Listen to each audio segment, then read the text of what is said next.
জয় গুরু। প্রেরিতে যে প্রভেদ করে, অন্ধতময় সাবার করে।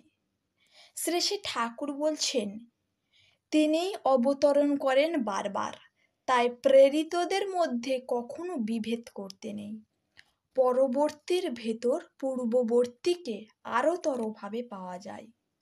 যুগ পুরুষোত্তমকে বাদ দিয়ে পূর্বতনের উপাসনা অনেকখানি মন গড়া কল্পনার ব্যাপার হয়ে দাঁড়ায়। ভেদ বুদ্ধি ও বিরোধ বিলাস অত্যন্ত খারাপ।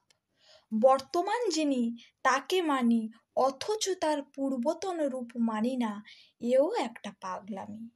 আবার ভবিষ্যতে তিনি যখন আর এক রূপ ধরে আসবেন, রূপ বদলেছেন বলে তাকে যদি তখন মানতে না পারি, বুঝতে হবে আমার বর্তমানকে মানা সার্থক হয়নি।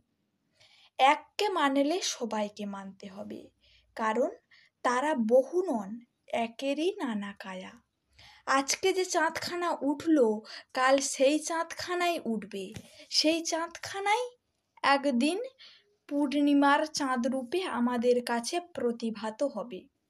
পূর্ণিমার রাতে যে চাঁদ ওঠে, সেই একই চাঁদ রোজ ওঠে। আমাদের কোণ থেকে ছোট বড় দেখায়, আদতে ছোট বড় হয় না।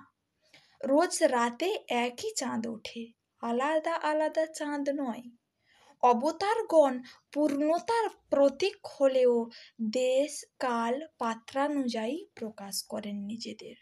তিনি অফুরন্ত, ভক্তদের অনুরাগ ও বোধ শক্তি যার যতখানি বৃদ্ধিপ্রাপ্ত, তার কাছে ততখানি প্রতিভাত